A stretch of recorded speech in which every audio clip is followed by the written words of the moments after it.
Bonjour à tous, merci à vous tous d'être aussi présents, aussi nombreux à être présents. On va parler aujourd'hui crédit immobilier avec la question très importante, comment la tech peut devenir un levier de business.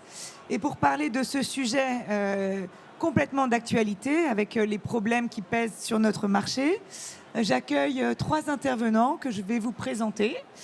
Tout d'abord, Julie Bachet.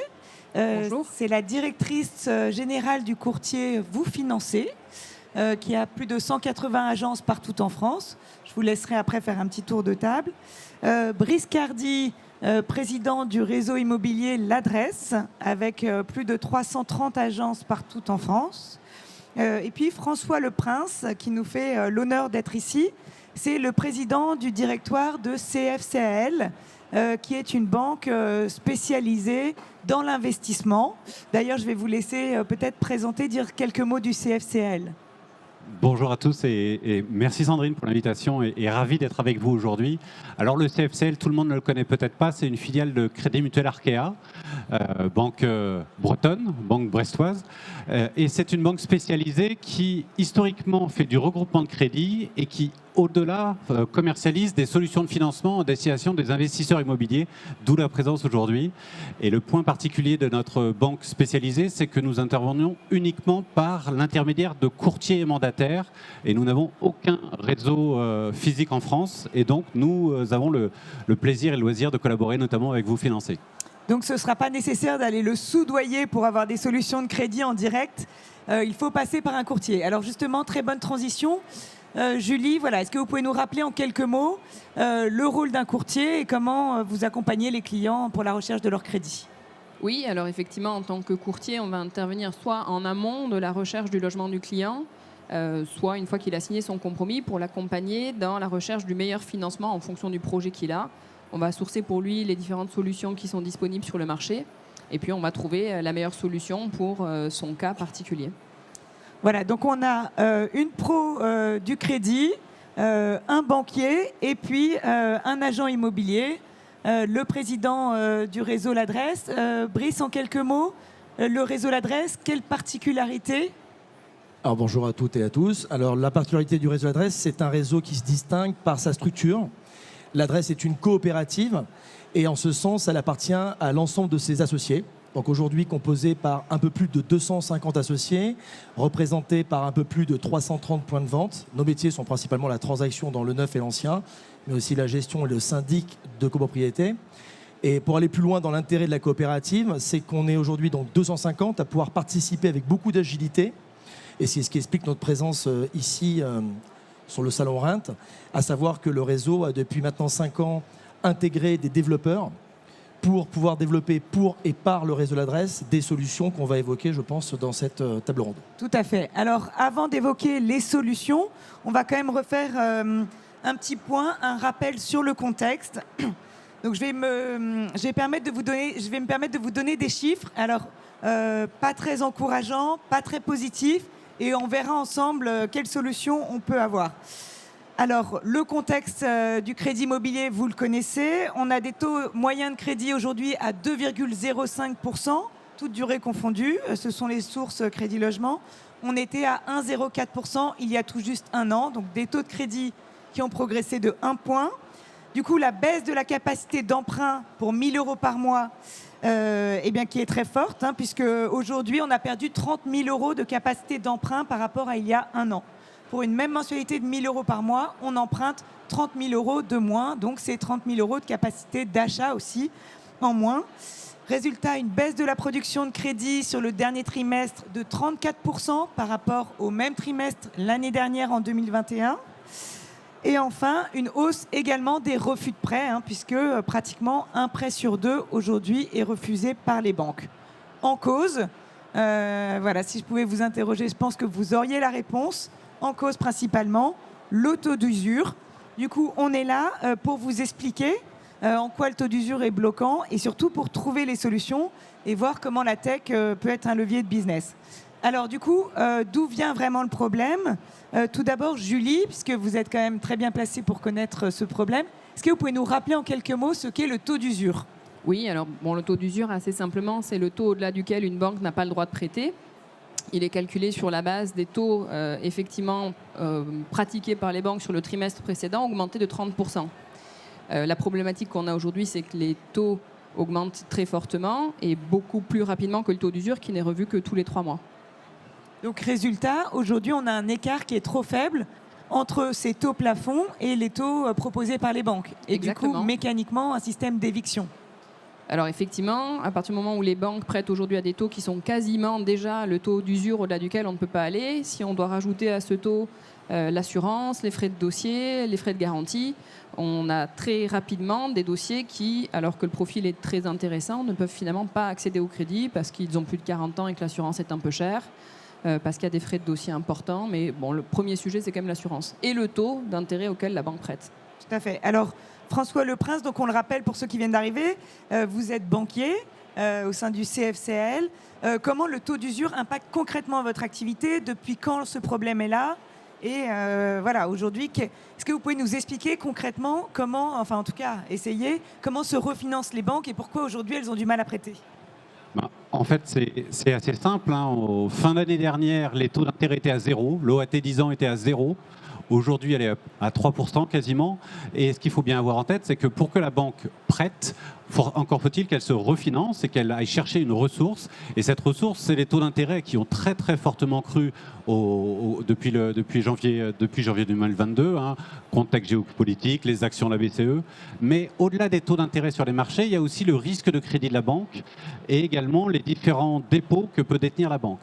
Et aujourd'hui, factuellement, le contexte fait que le taux d'usure immobilier, qui est à 3,05%, il est inférieur au coût auquel un établissement bancaire se refinance. Donc bien évidemment, pour un établissement bancaire, il est difficile de prêter moins cher que le coût de la ressource, étant entendu qu'il faut également prendre en théorie en compte le risque de défaut de l'emprunteur et le coût de gestion. Je ne parle même pas de la marge bancaire sur un crédit qui pourrait être octroyé. Donc bien évidemment, dans une situation où aujourd'hui le coût de refinancement il est supérieur au taux d'usure, la banque, soit elle vend à perte, ou alternativement, elle va réduire sa production pour minimiser la perte qu'elle génère aujourd'hui quand elle octroie un nouveau crédit. Donc c'est extrêmement concret. Et effectivement, ce qu'on voit sur notre marché, c'est qu'il y a certains établissements progressivement qui quittent certains segments de marché. Nous, on a fait le choix de rester présents sur l'ensemble de notre gamme de produits, mais dans des volumes plus réduits. Alors justement, quel impact concret sur le marché immobilier? Brice Cardy, depuis cet été, voilà, quel impact vous voyez de ce taux d'usure? Comment ça vient impacter votre métier au quotidien? En fait, le vrai problème d'un métier comme le nôtre, c'est d'éviter l'attentisme de nos clients. Et nous, ce qu'on essaye de faire au niveau du réseau L'Adresse, c'est, avant même de parler de l'attentisme des clients, c'est d'éviter l'attentisme de nos collaborateurs. On sort d'un marché qui a été ultra dynamique pendant 4-5 années d'affilée, et c'est vrai qu'on a été un petit peu mal habitué à attendre que les clients sonnent, en se disant même parfois que si ce n'était pas le client de 10 heures, ça serait celui de 10h30.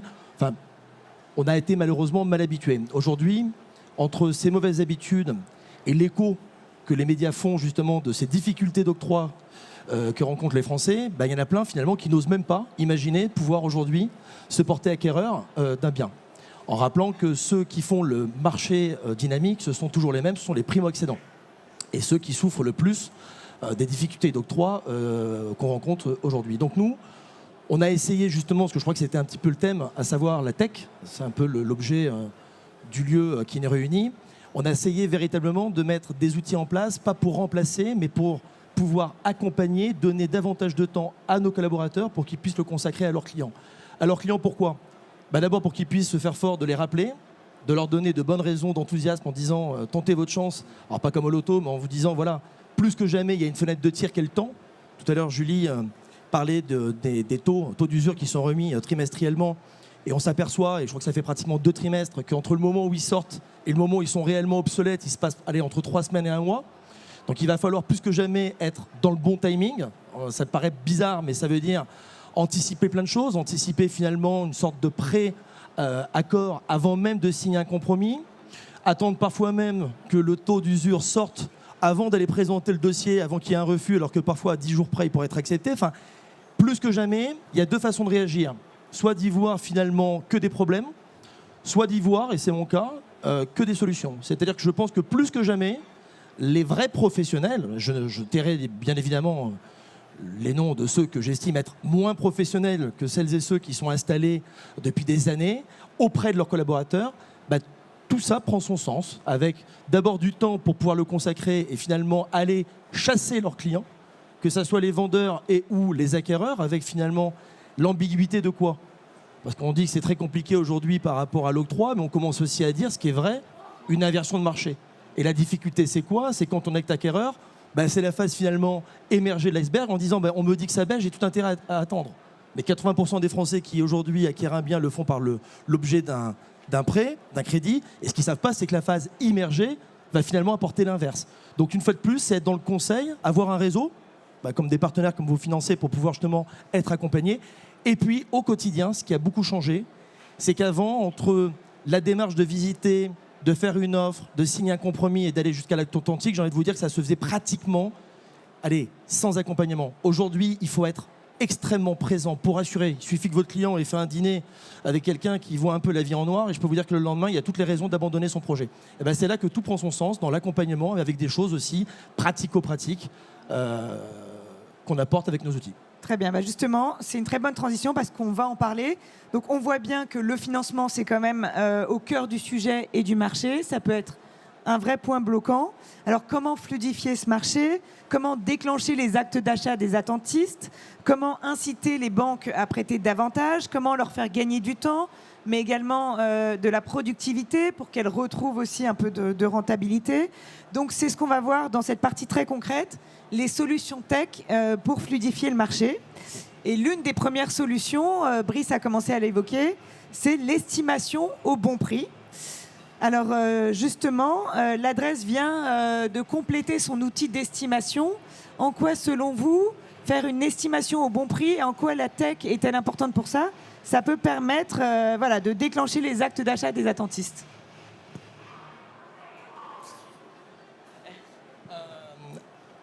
Pardon.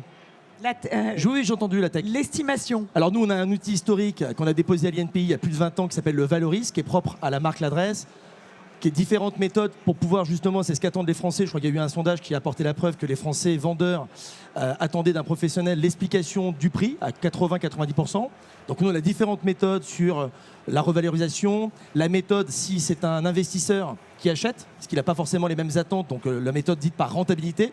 Méthode comparable par rapport si le logement était neuf, avec tous les indicateurs qui se compliquent aujourd'hui, qui se complexifient par rapport à tous les indicateurs de RTT, etc. Et nous, il y en a deux qu'on a créés. Il y en a une qui est la revalorisation par financement. C'est-à-dire qu'on a développé un algorithme qui permet en temps réel d'apporter la preuve que, une fois de plus, alors je paraphrase un peu, mais vous pensez que le prix baisse, mais automatiquement, on apporte la preuve que quand il baisse mécaniquement. Pourquoi? Parce que, vous l'avez dit tout à l'heure, les Français peuvent moins avoir recours. Ils ont perdu finalement dans leur capacité d'emprunt. Et finalement, ça bénéficie aux banques, aux dépens des vendeurs. Et quand on pense que les prix baissent, finalement, factuellement, coût du crédit induit, finalement, le bien, on l'achète plus cher. Donc ça, on l'a mécaniquement automatisé dans nos outils pour pouvoir permettre, une fois de plus, à tous nos collaborateurs du réseau L'Adresse d'avoir un propos qui soit beaucoup plus objectif, beaucoup plus factuel pour pouvoir l'apporter auprès des clients. Oui, aujourd'hui, il est essentiel de démontrer via la tech aux vendeurs que le prix est estimé de façon scientifique et pas uniquement au doigt mouillé. C'est ça aussi où là on voit la différence. C'est tout à fait ça. Et l'autre, Julie, justement, je pense qu'il est aussi essentiel que les particuliers aient aussi une idée de l'avancée des dossiers, notamment des dossiers de crédit, et de l'avancée des projets de leurs clients. Et donc, qu'est-ce que vous pouvez nous dire là-dessus? Vous avez également mis en place un outil qui va permettre un suivi en temps réel des dossiers? Alors là, c'est même deux outils, effectivement, puisque Brice le disait tout à l'heure. Aujourd'hui, il faut aller très vite. Parfois, la fenêtre de tir, compte tenu de l'augmentation des taux d'usure et du temps qu'il faut aux banques pour le répercuter, il faut dégainer en quelques jours ou moins d'un mois en tout cas, ça c'est sûr. C'est l'un des intérêts de faire appel à un courtier, c'est que nous, on a accès en temps réel aux conditions proposées par une banque, aux cas dans lesquels elles interviennent ou pas, ou plus, ou qu'elles vont réouvrir, à quel moment, etc. Donc on a une info beaucoup plus précise que ce que le client peut avoir en allant contacter sa propre banque à l'instant T. Donc nous, on a souhaité fluidifier en offrant la possibilité à nos partenaires, d'un côté, de nous envoyer des contacts quand ils ont le client avec eux directement. Donc quand le mieux, c'est toujours de pouvoir se rencontrer, mais effectivement, ce qui est important, c'est aussi la réactivité. Donc on a un outil qui permet à nos partenaires de nous adresser des contacts, de prendre un rendez-vous directement dans l'agenda de nos conseillers de manière à s'assurer que leurs clients vont être reçus rapidement, et qui vont là aussi, par le biais de cette appli, pouvoir suivre l'état d'avancement du dossier du client qu'ils nous ont confié. D'un autre côté, on a également une appli mobile qui est à destination de nos clients, par l'intermédiaire de laquelle ils peuvent non seulement prendre des rendez-vous, mais ils peuvent aussi, en amont du rendez-vous, d'ores et déjà télécharger directement les pièces qui constituent leur dossier, de manière à ce que quand ils arrivent en rendez-vous, on a déjà pu pré-analyser les éléments essentiels, calculer leurs revenus, analyser leur relevé de compte, puisque finalement c'est souvent le nerf de la guerre.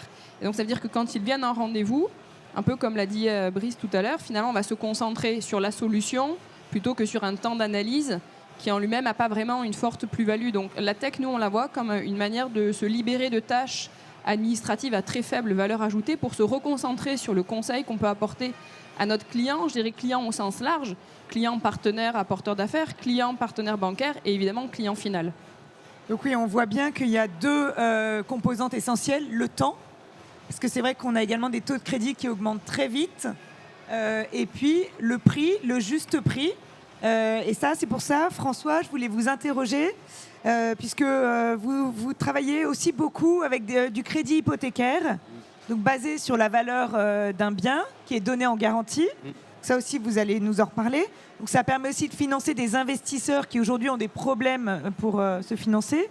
Et ça aussi, je pense que ça intéressera ceux qui nous écoutent aujourd'hui. Et du coup, comment estimez-vous au plus juste voilà, les biens que vous prenez en garantie, voilà, sur quel système d'estimation vous travaillez? Alors, ce qui se passe, c'est qu'effectivement, en tant que banque spécialisée, contrairement à la majorité de nos confrères, la prise de garantie nous s'effectue par hypothèque.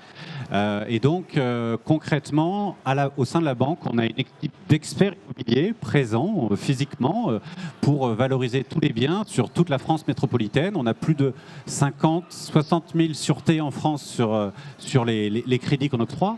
Et concrètement, ce qu'on fait, c'est que aujourd'hui, on a les dossiers qui nous arrivent de nos apporteurs, mais au-delà, on va de plus en plus chercher de données additionnelles issues justement de l'open data ou d'éléments complémentaires pour essayer de mieux expertiser, valoriser le bien. Et bien évidemment, au-delà de ces données additionnelles qu'on peut être amené à prendre en compte, il s'avère que nous, le ratio hypothécaire est une donnée importante pour nous sécuriser sur la valeur du bien et donc sur le crédit qu'on peut octroyer. Au-delà, on parlait du temps. Le temps, c'est de l'argent. Et c'est vrai que toute la fluidification du process d'octroi est essentielle, à la fois chez le courtier, mais également chez nous. Et que concrètement, prochainement, on va lancer un certain nombre d'initiatives sur les expertises automatiques sur un certain nombre de biens pour éviter justement de devoir passer par l'étape physique du conseiller et de l'expert chez nous. Alors également, toujours sur cette donnée temps, c'est vrai qu'aujourd'hui, quand quelqu'un dépose un dossier de crédit, attend peut-être un mois pour avoir une réponse et après un refus, ça peut évidemment poser problème et aussi décaler des ventes. Voilà. Donc aujourd'hui, est-ce que voilà, l'une des solutions, ça va pas être et n'est pas déjà dans l'échange de données informatiques que vous faites avec vos partenaires? Ça permet du coup d'envoyer directement des flux, peut-être d'avoir un scoring. Est-ce que c'est quelque chose vers lequel on peut tendre? Est-ce que ça va être une façon pour vous, banquiers, de gagner du temps et aussi de l'argent? Alors, pour être clair, on ne va pas tendre, on le fait déjà. Alors, on le fait déjà. Nous, on a une particularité, c'est que, comme je l'évoquais tout à l'heure, on est dans un modèle B2B2C. Donc, ce sont les courtiers, les mandataires qui nous apportent des affaires.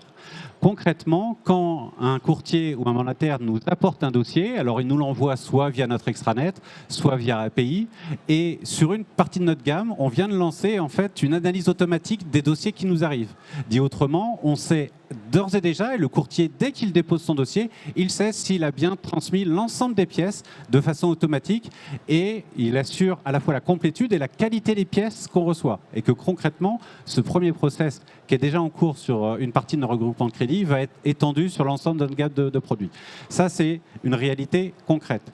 Deuxième, clairement dans notre modèle B2B2C, on a fait une innovation qui est unique en France, nous semble-t-il, c'est le fait que, Julie évoquait les relevés de compte, et les relevés de compte, c'est le nerf de la guerre pour analyser la solvabilité et la qualité de crédit de l'emprunteur. Eh bien, au lieu de recevoir les relevés papier, scannés d'une qualité plus ou moins douteuse selon les dossiers qu'on reçoit, eh bien, ce qu'on accepte dorénavant, c'est un fichier informatique sur lequel, finalement, on va dire à l'apporteur, demander le consentement de l'emprunteur pour faire l'agrégation automatique de ce compte bancaire. Donc là, en l'occurrence, on passe par la société Budget Insight, qui est une autre participation de Crédit Mutuel Arkea. On dit aux courtiers, soit vous êtes connecté à Budget Insight, soit on leur propose une solution prête à l'emploi pour pouvoir agréger automatiquement les comptes de l'emprunteur. Et donc, on va recevoir le fichier automatiquement de l'ensemble de ces comptes bancaires et on va les analyser automatiquement, remettre au courtier, c'est-à-dire que le courtier il aura exactement les mêmes informations que nous et les mêmes analyses que nous. Et tout ça pour un gain de temps évident dans l'analyse chez nous et donc dans l'instruction globale du dossier de crédit. Donc ça, c'est toute la partie analyse, mais évidemment après, l'humain, une rencontre quand même humaine pour un sujet aussi important que le crédit immobilier. Alors, bien évidemment, comme l'a rappelé Julie, là, l'objet, c'est de fluidifier le parcours client, simplifier les tâches et garder l'expertise de l'analyse de crédit auprès des experts chez nous qui savent effectivement évaluer au mieux la qualité de crédit. Et effectivement, on a bien évidemment des experts, d'analystes pour décider de la suite à donner un certain nombre de crédits. C'est vraiment fluidifier le parcours client et simplifier l'analyse pour concentrer sur l'essentiel de la tâche. Oui, sur l'analyse du risque. Julie, vous aussi, vous travaillez sur l'analyse des relevés de compte automatique, donc avec le CFCL, mais pas seulement. Je souris parce que c'est vous aussi, mais c'est même nous avant, puisque c'est nous qui en avons parlé au CFCL. Donc oui, effectivement. Voilà, vous a grillé la politesse. Ils sont plus efficaces, ils ont plus de moyens. Mais dans la solution que présente François, effectivement, on est dans une relation qui est B2B2C avec un prêteur professionnel, un banquier qui ne fait que du crédit immobilier. Donc, il y a vraiment une sensibilité beaucoup plus forte que la majorité des banquiers avec lesquels on peut travailler. Donc, effectivement, nous, ça fait plusieurs mois qu'on travaille aussi sur cette solution d'analyse des relevés de compte.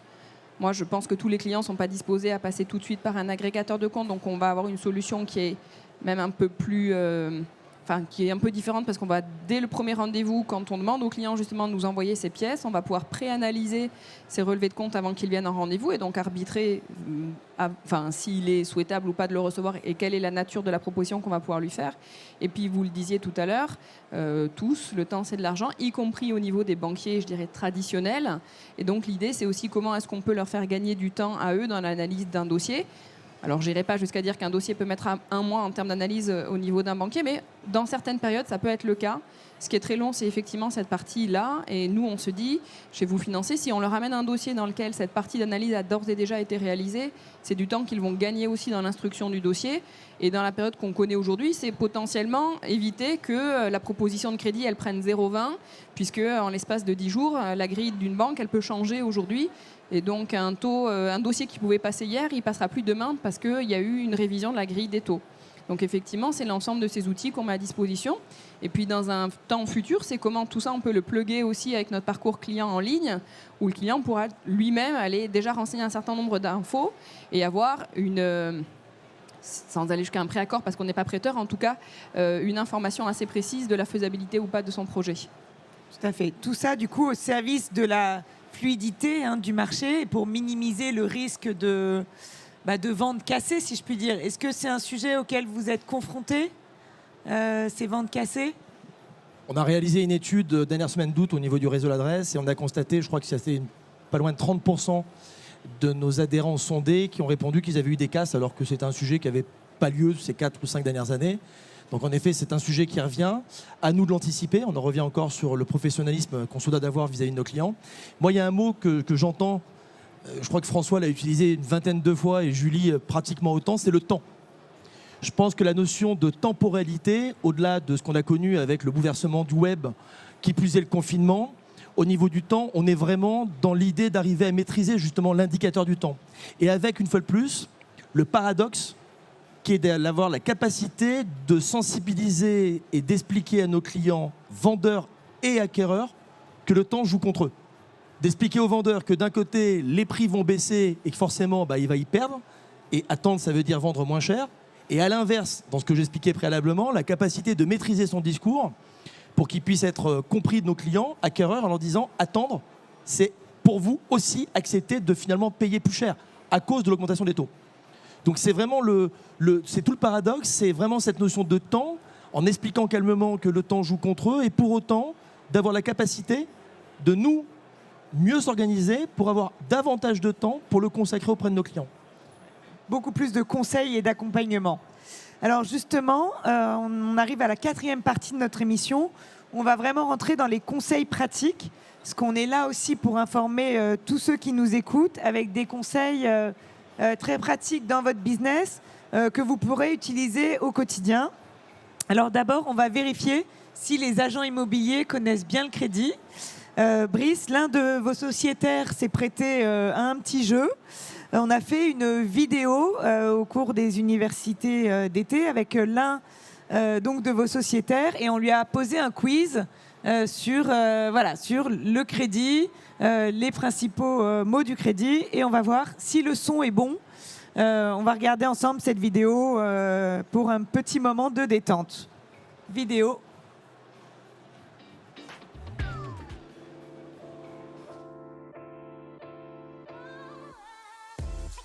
On peut emprunter, c'est déjà une bonne chose.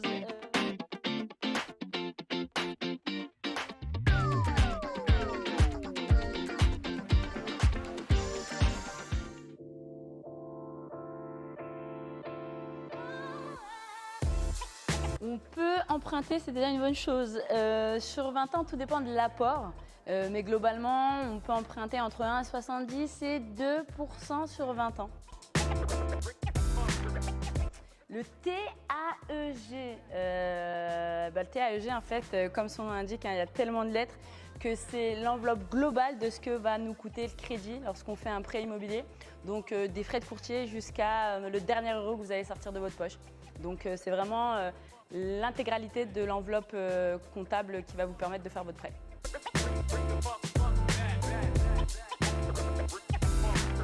Alors, avant, non. Actuellement, oui. Maintenant, c'est plus open bar, donc on peut résilier à tout moment. Et on peut renégocier son assurance, ce qui permet de pouvoir avancer sur son crédit immobilier. Ira, oui, ira pas, je sais pas. Globalement, c'est les indemnités de remboursement anticipé en fait, pour un emprunt. Donc, c'est des choses à négocier justement quand on fait un crédit IMO. On n'y pense pas souvent parce qu'on est fixé sur le taux. Et les indemnités de remboursement anticipé, tout simplement, c'est ce qu'on va payer si on rembourse son prêt avant. Alors vraisemblablement, c'est ce que j'ai cru entendre, lorsqu'on revend, on ne paye pas d'indemnité de remboursement anticipé. Donc ça, c'est plutôt cool pour ceux qui font plein de crédits, mais encore faut-il déjà en décrocher un aujourd'hui. Ne me parlez pas de taux d'usure, s'il vous plaît. On est assez usé. Le taux d'usure, en fait, aujourd'hui, il est bloqué. Il a fait un arrêt sur image. C'est un taux qui nous empêche de travailler. Le taux d'usure, il est de 3,05. Alors oui, il a un petit peu augmenté, mais il est encore beaucoup trop proche de son copain, le taux d'intérêt. Il faut qu'il prenne de la distance, ce qui nous permettrait d'avoir un pouvoir d'achat plus important. Donc les banques, s'il vous plaît, n'augmentez pas le taux d'intérêt lorsque vous augmentez le taux d'usure.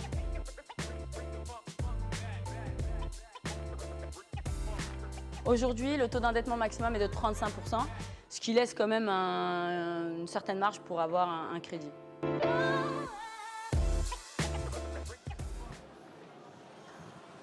Bon élève. Hein. Bon, alors, vous n'avez peut-être pas tous entendu. Il faudra regarder le replay.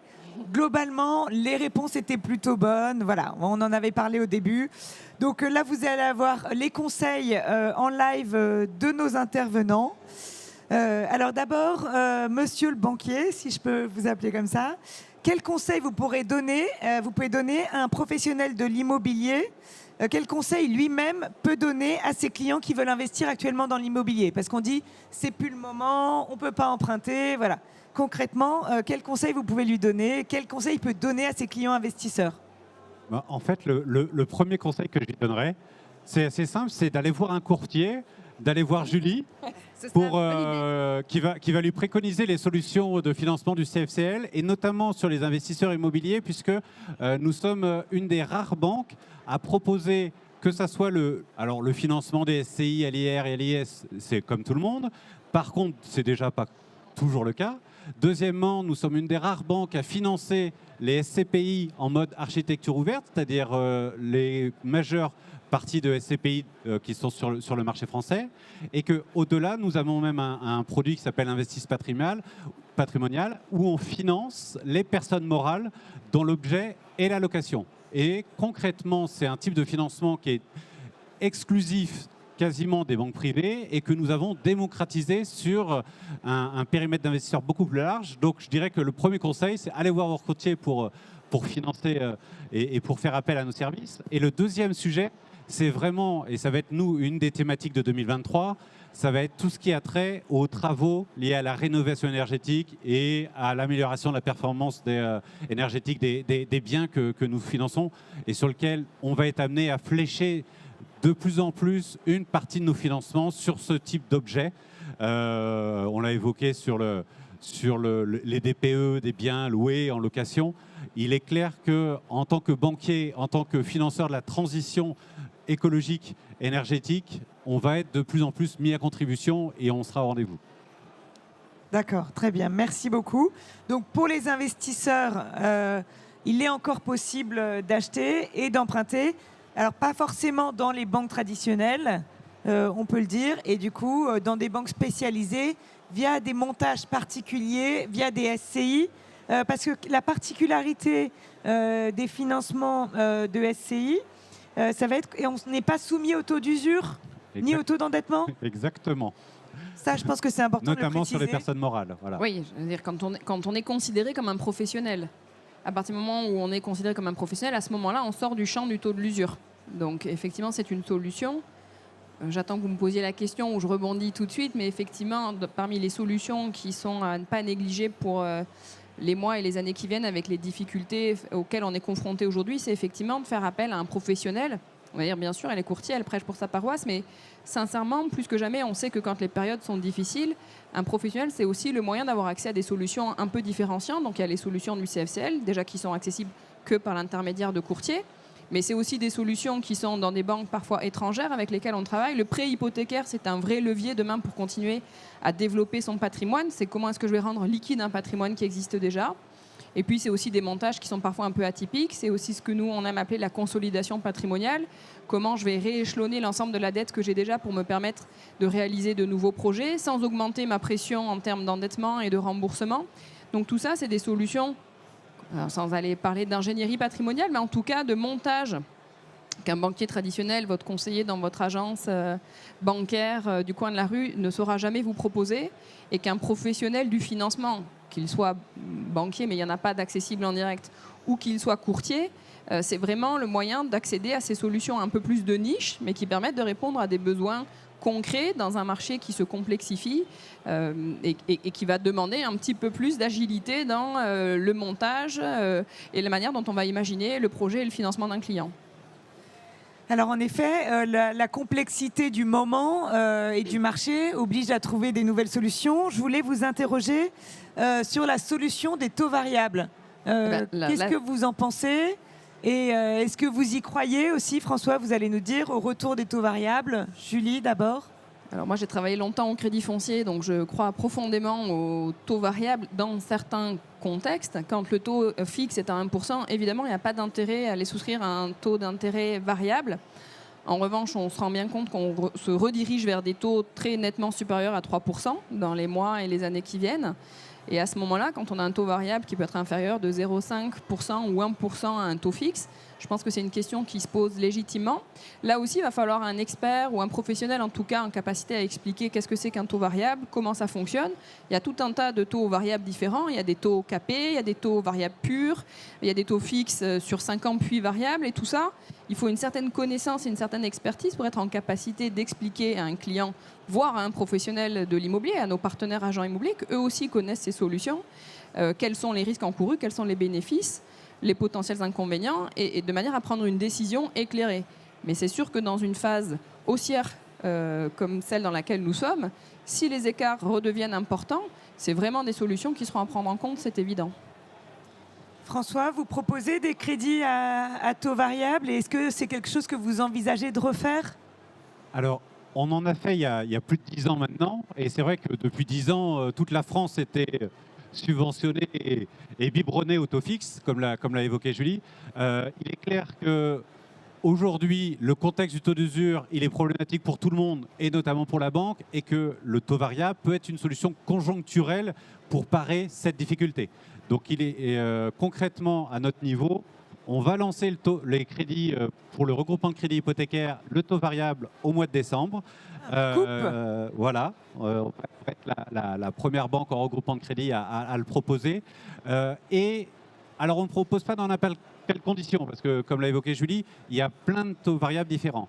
Ce qui nous importe, c'est assurer la solvabilité de l'emprunteur et de garantir le risque pour la banque. Et donc, concrètement, ce qu'on prévoit, c'est de dire, si jamais les taux variables et les taux devaient être amenés à monter, eh bien, au lieu d'augmenter l'échéance de crédit, ce qu'on fera, c'est qu'on augmentera la durée du crédit, qui est beaucoup plus indolore, quand en moyenne, les crédits que nous octroyons sont d'une durée entre 20 et 25 ans.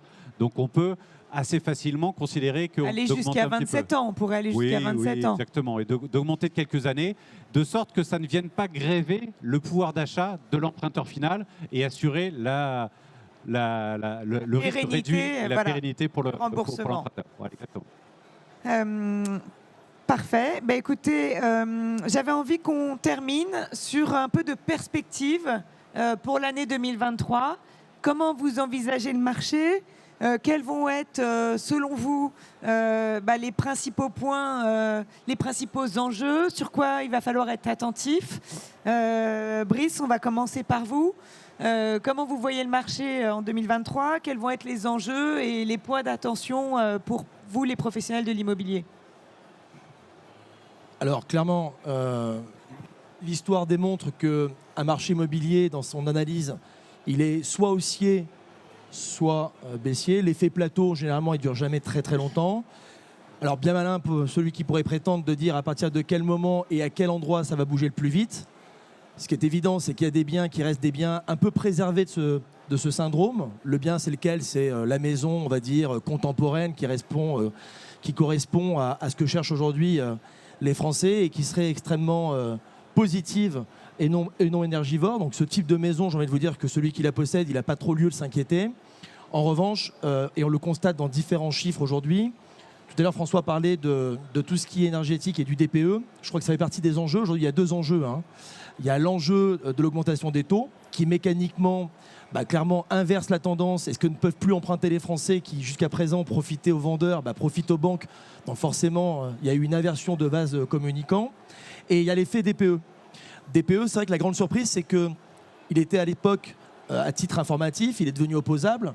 Rappelons qu'il est réservé uniquement aux biens mis et destinés à la location. Donc on aurait pu se dire que mécaniquement, finalement, celles et ceux qui seraient sensibles à ce sujet seraient uniquement les investisseurs, qui représentent généralement un bon tiers du marché quand un marché est extrêmement dynamique et positif. Et finalement, la surprise qu'on a constatée, nous, au niveau du réseau l'adresse, c'est que finalement, tout le monde est sensible. Alors, est-ce que c'est une sensibilité qu'ont les Français sur l'environnement? Si c'est le cas, tant mieux pour nous. Je pense qu'il y a une autre sensibilité. Et puis, à travers tout ce qu'on entend, dès qu'on a une radio ou une télé, va pas arranger les choses. À savoir, je crois surtout l'inquiétude, c'est de savoir si à la fin du mois, les Français pourront payer leurs factures. Donc aujourd'hui, je crois qu'il y a un vrai enjeu, c'est une étiquette énergivore ou l'inverse. On a constaté notamment à travers des partenaires qu'on a noués et qu'on se félicite d'avoir ici sur ce magnifique salon. Il y a des régions qui apportent la preuve qu'entre une bonne et une moins bonne étiquette, vous pouvez avoir une décote, une dépréciation de la valeur vénale du bien qui peut aller jusqu'à moins 20%. Donc là, une fois de plus, l'idée, c'est pas juste de soulever un problème, parce que là-dessus, je pense que les gens n'ont pas forcément besoin de nous pour identifier le problème, mais plutôt d'apporter une solution. Donc la solution, une fois de plus, elle s'apporte avec 2 leviers. Nous, chez l'adresse, on a mis en place, avec des réseaux nationaux de diagnostiqueurs, on a mis en place quelque chose qui s'appelle le DPE adapté. Il faut savoir que quand un diagnostiqueur vous fait son DPE, c'est pour ça qu'il y a eu un spectre. Alors je ne sais plus les dates, mais c'était il y a quelques mois où tout a été décalé, retardé, annulé, parce que finalement... Pour l'audit énergétique qui est reporté en avril 2023. Ouais, mais avant l'audit, il y avait déjà dans un... Bon, peu importe, il y a quelques mois, il y a déjà eu un loupé, je me souviens plus, il y a un truc qui est sorti finalement, qui a été suspendu et qui a été corrigé. Bref, aujourd'hui, il est en place, mais le correctif, il n'est pas forcément satisfaisant. Mais il faut faire avec. Donc faire avec, ça veut dire quoi? Ça veut dire que vous avez un DPE et vous avez la préconisation dite... on va dire nationale, gouvernementale, qui vous dit vous êtes dans un immeuble, vous avez une mauvaise étiquette, ce qu'on vous propose de faire, c'est de poser une pompe à chaleur ou de faire l'isolation par l'extérieur. Si vous êtes dans un immeuble haussmannien à Paris, bon courage. Donc nous, ce qu'on a mis en place, c'est qu'on s'est fait fort une fois de plus par la tech. Je ne sais pas si je peux faire un peu ma publicité, mais que je dévoilerai à 18h, atelier 2 juste derrière. Ça y est, c'est fait. On a mis en place une tech qui permet 2 choses, de pouvoir rapidement expliquer de manière simple pour qu'on soit compris qu'est-ce que c'est qu'un DPE adapté. Un DPE adapté, c'est faire une innovation par l'intérieur, uniquement sur les murs qui ne sont pas mitoyens, généralement 5 cm. Alors on perd un peu une superficie, mais on gagne finalement l'étiquette qui est pas bonne. C'est souvent remplacer une chaudière au gaz individuel par un chauffage électrique. Alors des générations comme les nôtres, le chauffage électrique, on a en tête que c'est le grille-pain qu'on a connu dans les années 80. Il faut savoir que l'électrique a beaucoup évolué et qu'aujourd'hui c'est vers ça qu'il faut tendre. Et puis enfin, le deuxième sujet, et il a tout à fait lieu d'être évoqué aujourd'hui, c'est les partenariats. Je pense que pour accompagner aujourd'hui nos clients, il faut savoir nous-mêmes professionnels être accompagnés. Et c'est ce qu'on fait justement avec des partenariats comme vous financez pour le financement. Et puis, de voie de fait, des partenaires comme celui qu'on a la chance d'avoir avec François. Et au niveau du DPE, on a dévoilé hier en une soirée pré-rente, et on va le dévoiler tout à l'heure de manière beaucoup plus précise sur nos outils tech. C'est des partenaires, à savoir Hiro, qui est un partenaire aujourd'hui qui apporte en quelques clics, une fois de plus, on est vraiment dans le propre du digital, c'est-à-dire une aide pour aller facilement en quelques clics identifier ce qu'on peut améliorer et bénéficier. Je parle de quoi? Je parle de tous les dispositifs. Alors MaPrimeRénov', il faut le féliciter parce que c'est un des dispositifs qui a rencontré un franc succès, mais pas que, tous les autres, et surtout d'avoir l'addition de je sais de combien je peux bénéficier, et en plus je suis accompagné par l'interlocuteur qui va aller chercher quelque part les subventions à ma place. Ouais, ça véritablement. Le financement du reste à charge. Alors ça, plus le financement auprès de courtiers qui sont spécialisés dans ce type de financement pour améliorer la performance énergétique. Donc je pense qu'il y a un véritable enjeu sociétal, et nous, professionnels immobiliers, on est là pour y contribuer. Moi je trouve que c'est plutôt une bonne nouvelle. Merci Brice. Julie, votre vision du marché en 2023, un peu plus rapidement. Donc, oui, j'allais dire très rapidement. Donc, 2 minutes. Je pense que je ne dévoilerai aucun secret en disant que l'année 2023 va être compliquée, au moins, je dirais, pour la première partie de l'année et le premier semestre. Donc, il va nous falloir, dans cette période-là, être effectivement très imaginatif et mettre à profit l'ensemble des solutions que l'on peut avoir, encore une fois, dans des partenariats parfois un peu plus de niche. Je ne parle pas de vous, François, hein, je parle d'autres prêteurs, mais où on peut aller chercher des solutions un peu différentes. Il va nous falloir être réactif, effectivement, accompagner les clients. Je suis d'accord avec ce que disait Brice. L'attentisme, c'est un vrai problème, puisque ceux qui attendent depuis 6 mois, finalement, aujourd'hui, ne peuvent plus emprunter. Donc, ils auraient mieux fait d'acheter il y a quelques mois un peu plus cher, parce qu'au moins, ils auraient pu acheter. Maintenant, ce n'est plus le cas. Donc, ça va être pour nous l'enjeu d'être présent auprès de nos partenaires pour accompagner leurs clients très en amont du projet et en même temps rester très réactif.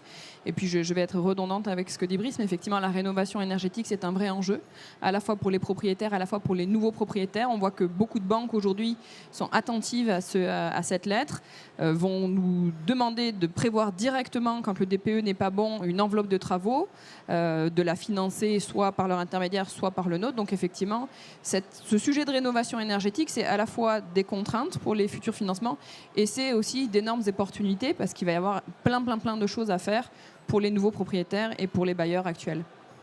Merci Julie. François, le mot de la fin. Merci Sandrine. Alors je vais rester très humble parce que si on se rappelle les taux d'intérêt il y a début d'année 0, aujourd'hui on est à 3. Quel que sera demain, j'en ai aucune idée. Je vais être clair. La crise géopolitique. Elle doit être pratique pour faire les objectifs de production de crédit. La crise géopolitique actuelle, les taux d'intérêt, l'inflation, les actions des banques centrales, j'en sais rien. Mais en tout cas, ce que je vois, c'est que le taux d'usure il va rester très contraignant au premier semestre et que concrètement, pour nous, notre activité de prêteur, on aura 2 années, au premier semestre plutôt au frein, et on espère qu'au deuxième semestre, ça sera meilleur. C'est ce qu'on espère à tous. Merci beaucoup, merci à tous et merci d'avoir été attentifs et d'avoir été présents pour cette émission sur le crédit immobilier et la tech. Merci à tous.